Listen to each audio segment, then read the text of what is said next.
Hello students, welcome in your English class. As you know that we have completed direct and indirect speech. Narration we have completed. Now you have come to know about the rules, how you have to change direct speech into indirect speech. Today this is an example in front of you. Okay, on the basis of your reading or rule table, you have to change direct speech into indirect speech. Such type of example, these are very important for your periodic test, so you must have revise for such type of narration. First, as you know, in your exam there will be a dialogue type, conversation type of narration would be there, so you have to practice for the same. Okay, first, Suman, when would you be of 18? Geeta replied. It means there are two persons who are talking with each other. Suman is talking with Geeta. Okay, Suman asked Geeta. It means Suman told Geeta. Suman said to Geeta, when would he be 18? Geeta replied, or Geeta said, I don't know. Then Suman again asked, do you not celebrate your birthday? Then Geeta replied, I have no remembered this. There is a conversation between two persons. It means one is speaker and second is listener. Okay, so you have to change. It means Suman said to Geeta. Okay, here Geeta is Suman is asking question to Geeta. So RV is in said to, and RS reporting speech is in interrogative sentence. If reporting speech is interrogative sentence, interrogative, then we have to convert said to into asked. Suman asked Geeta. Here, if RS reporting speech start with the WH family, then there is no need to add word if or that. So you have to start with the same interrogative word. Suman asked Geeta what, then you will change the person. Okay, you is the person and it is the second person. Second person always change into object. Object is here Geeta. Okay, so Geeta is a girl, so we will convert you into she. Suman asked Geeta when she will change into would, when she would be of 18. Now Geeta replied. Geeta told भी लिख सकते हो. Geeta replied. Geeta replied her. I change into Suman because I is here first person, or first person is changed into subject. Subject is here Suman. So you will convert I into Suman and Suman is here she. Geeta replied her. Okay, Geeta replied her that. Here is a simple sentence is there. So by removing comma, inverted comma to join, here comma or inverted comma is not there because here example is in conversation. So there will be no comma and inverted comma. There it is understood that you have to combine RV with RS. Okay, दोनों sentence को combine करना है, तो then combine करने के लिए आप simple sentences में दैट यूज़ करोगे. Geeta replied her that he do not change into didn't. Okay, he didn't know. Then again further third sentence, Suman, do you not celebrate your birthday? Suman asked. Now Suman is asking question, so said to change into asked. Suman is asking. Further means next question. पहले question put किया, अब next question is there, so that's why we are using here further. Suman asked further her if, अगर question हो interrogative sentence हो और वो yes और no वाला क्वेश्चन हो, यानी कि WH फैमिली से स्टार्ट ना हो, तो आप RV और RS को ज्वाइन इफ से करोगे. Suman asked further her if. First of all you have to see your person here. Person is here you, and you will be convert into object. Object is here Geeta, so Geeta is a girl here, so we will put here she. Suman asked further her if she do not. अगर do not दिया हुआ है तो did not हो जाता है, लेकिन अगर do दिया हो और नेगेटिव सेंटेंस ना हो तो आप do को नहीं देखोगे, आप फर्स्ट फॉर्म को देखोगे. ओके, अगर यहाँ पर नॉट ना होता तो हम सेलिब्रेट का सेलिब्रेटेड कर देते, लेकिन यहाँ पर डू नॉट दिया हुआ है तो हम डिडंट में चेंज करेंगे। गॉट इट ही हमेशा याद रखना। Suman asked further asked if she do not or don't celebrate her birthday. Your means girls Geeta में जाएगा, you your yours, she her her. तो योर किस में कन्वर्ट हुआ, हर में कन्वर्ट हुआ। ओके, नेक्स्ट हर बर्थडे। गीता टोल्ड, अब गीता क्या बताती है, रिप्लाई क्या करती है। गीता रिप्लाइड और टोल्ड, इन्फॉर्म्ड भी लिख सकते हो आप। गीता टोल्ड हर दैट, आई किस में गया, आई फर्स्ट पर्सन सब्जेक्ट में गया, सब्जेक्ट कौन है यहाँ पर, गीता, तो she. Geeta told her that she has have change into had, she had no remembered that. Okay, got it. Come to the next second example. Okay, now there are two person, Sunil and Abha. Sunil is asking which dress do you like more? Abha, I like the dress which you gifted or presented at my birthday. Sunil, go to rest now. Abha, I will call you later. So how you have to change the following conversation into indirect speech. See, now see, Sunil asked. Sunil is asking here. So question is there. If reported speech is in question interrogative sentence, then you will change rs into asked.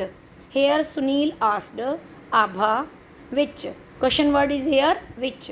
WH family is if the rs start with the WH family, then there is no need to put if or that. Okay, there is no need to add conjunction if or that, just start from the same word, interrogative word as WH family. So which dress आएगा यहाँ पर, Sunil asked Abha which dress. पहले persons को देखो, person क्या है यहाँ पर, यू, तो यू क्या किस में, ऑब्जेक्ट में जाएगा। ऑब्जेक्ट क्या है, आभा, बिकॉज सुनील जो है आभा से क्वेश्चन पुट कर रहा है, तो यहाँ पर आभा सेकंड पर्सन है, ऑब्जेक्ट है, तो यू आभा में गया तो मतलब she. Sunil asked Abha which dress, पहले WH फैमिली लगाओगे और ड्रेस विच के साथ ही रहेगा, ठीक है। विच ड्रेसेस शी, अब यहाँ पे डू है, डू नॉट नहीं है। मैंने आपको लास्ट में पिछले एग्जाम्पल में क्या बताया था कि अगर डू नॉट दिया हुआ है तो डिड नॉट में कन्वर्ट हो जाएगा, लेकिन अगर डू दिया हुआ है तो डू आप नहीं लिखोगे, मेन वर्ब देखोगे। मेन वर्ब यहाँ पे क्या है, लाइक, तो आप क्या लाइक का लाइक्ड बनाओगे और डू को छोड़ दोगे। Abha asked, Sunil asked Abha which dress she liked more. Got it, कैसे बनाना है। Now come to the next, Abha replied. अब आभा जो है आंसर दे रही है, तो अगर आपको रिप्लाइड नहीं भी याद रहता तो आप टोल्ड भी लिख सकते हो। से टू चेंज इनटू, इस सिंपल सेंटेंस में आप क्या करोगे, टोल्ड लिख सकते हो। ओके, तो Abha replied him that, here simple sentence is there, so आप दोनों को RS को और RV को कन्वर्ट, दोनों को जोड़ोगे दैट से। Okay, Abha replied him that I किस में चेंज होगा, सब्जेक्ट में। ओके, तो आई किसके पास गया, फर्स्ट पर्सन कौन है, Sunil. Abha replied him that she liked का फर्स्ट फॉर्म इज देयर, तो लाइक का क्या बन जाएगा, liked. Okay, I liked, she liked the dress which you, okay, which अब यू सेकेंड पर्सन में जाएगा, second person he, which he presented at her birthday. Got it. Now Sunil turn is there. Sunil, अब go to understand, try to understand the demand of RS। Reporting speech की demand क्या है, reporting speech क्या कह रहा है। अब यहाँ पे रिपोर्टिंग स्पीच को पढ़कर हमें पता चल रहा है go to rest now, it means हम किसी को एडवाइस कर रहे हैं। आप सेंस देखा करो, डिमांड देखा करो कि रिपोर्टिंग स्पीच की डिमांड क्या है। सुनील क्या कह रहा है, गो टू रेस्ट नाउ, तो आपको एडवाइस सजेस्टेड या एडवाइस लिख सकते हो। Sunil advised her.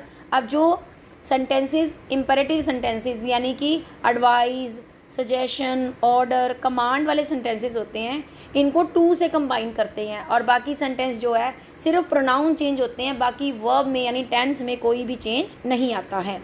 Sunil advise her to go to rest, no का चेंज हो गया देन में, to go to rest then. Abha told, now what Abha is saying here that she would, Abha told, आपका आभा क्या कहती है, आई सब्जेक्ट के पास गया, she will change into would. She would call or you him. She would call him later. Got it? he और she आपने बेटा ऐसे सुनील किसी लड़की का नाम भी हो सकता है, ही भी आ सकता है, बट कुछ सॉल्व किया होता है थोड़ा बहुत, उससे आप आइडिया हो जाएगा कि यहाँ पर ही है या शी है. Next third example is here. Danny, may I use your pen? Or Jimmy, it is empty. Danny, do you have another? Jimmy, yes, but I am writing with it. Okay, first of all you have to read the conversation very nicely. First person, second person you have to remember very nicely. Okay, then you try to recall the rule table of how you have to change direct into indirect. Rule change, how you have to change rule table, how you have to change narration. First, Danny asked Jimmy. Danny is asking to here question is there, question sense is there, interrogative sentence is there. So first of all, in interrogative sentences you have to change RV into asked. Danny asked Jimmy. Okay, here no WH family is there, so you will write here if. First of all you have to change the pronoun. Pronoun is here I is the first person और I first person है तो किस में जाएगा, subject में. अब Danny है, subject Danny है, because Danny said to Jimmy. Danny is a subject and Jimmy is here object. So Danny he भी हो सकता है, she भी हो सकता है, किसी लड़की का नाम भी हो सकता है और लड़के का भी हो सकता है, तो आप लगा सकते हो he भी और she भी. ओके, she और he. Danny asked Jimmy if he might, may change into might, if he might use his pen. Okay, if he might use his pen. Got it? और your आपको क्या कर लिया करो, यू ए सीरीज़ लिख लिया करो, तभी मैं आपको सीरीज़ में लर्न करवाती हूँ. You, your, yours. अब किस में चेंज करना है वो, जिम. डैनी ही है, ही, हिज, हिम, एक दूसरे के नीचे लिख लो. अब योर के नीचे क्या आया, हिज, तो क्या बन गया, if she might use his pen. Got it? Very easy. Jimmy, अब जिमी क्या कर रहा है, told. Jimmy told him that. Simple sentence is there, so आप क्या लगाओगे, that. Jimmy told him that it third person है, so there will be no change. It was, is am are change into was were. It was empty. Got it? Now further, अब Danny फिर उसके question put कर रहा है, further asked. यहाँ आप अगर अगेन एंड अगेन क्वेश्चनिंग आ रही है तो फर्दर अपनी मर्जी से लगा सकते हो, ये रूल टेबल का पार्ट नहीं होता है. Okay, Danny further asked him. अब यहाँ पे क्वेश्चन है तो आप इफ़ यूज़ करोगे. Danny further asked him if. अब यू सेकेंड पर्सन है, अब यू किसके पास जाएगा, जिमी के पास, क्योंकि जिमी जो है, डैनी जिमी से क्वेश्चन पुट कर रहा है, तो he. If he. Okay, simple sentences there. यहाँ डू दिया हुआ है, नेगेटिव नहीं है, तो आप डू को चेंज नहीं करोगे. Has, have, had. ओके, तो हैड की सेकेंड फॉर्म हैड हुई. If further asked him if he had another. Okay, if he had another, कोई और पेन है, then Jimmy replied. Jimmy answer देता है. यदि यस आया हुआ है तो मैंने आपको बताया हुआ है रिप्लाइड इन पॉजिटिव. अगर नो आया हुआ तो रिप्लाइड इन नेगेटिव. ठीक है, इसको यहीं नहीं छोड़ देना. अगर यहाँ पे सपोज करो यहाँ पर क्वेश्चन होता, यहाँ पे दिया होता जिमी रिप्लाइड यस. अगर सिर्फ यस होता तो आप अकेला यस ना लिखते, आप फिर भी पूरा करते yes I had another pen. फिर आपको पिछले सेंटेंस के अकॉर्डिंग सेंटेंस पूरा करना चाहिए. ठीक है, कई बार क्या होता है सिर्फ यस दिया होता है और यस के बाद छोड़ दिया जाता है. अगर आपको उसके बाद ब्लैंक्स दिया आ जाए तो आप उससे ऊपर वाले सेंटेंस को देखोगे और उसके अकॉर्डिंग नेक्स्ट सेंटेंस बनोगे कि किस लिए यस किया है. Yes I had another, yes she had another. Okay, yes उसके पास एक और था. रिप्लाइड, अब यहाँ पे सेंटेंस ऑलरेडी दिया हुआ है तो आप इसको देख के चेंज करोगे. रिप्लाइड इन पॉजिटिव एंड, और फर्दर वो ऐड कर रहा है तो इसलिए आप एंड से ऐड कर दोगे. ऐड वर्ड एंड लगाकर नेक्स्ट सेंटेंस को ज्वाइन कर दोगे. अगेन एंड अगेन टोल्ड बताने की या रिप्लाइड करने की ज़रूरत नहीं होती है. Okay, replied in positive and told, फिर आप आगे क्या बता रहा है, and told him that he, I change किस में करोगे, डैनी में, क्योंकि सब्जेक्ट है वो। I is am change into had, यानी present tense change into past tense. Okay, यहाँ present continuous tense is there. पहले टेंस की आइडेंटिफिकेशन कर लिया करो कि कौन सा टेंस है। Present continuous tense is there, और present continuous tense change into past continuous tense. Okay, replied in positive and told him that he was writing with it. Got it? These are the some example. You have to practice a lot. Thank you. Have a nice day.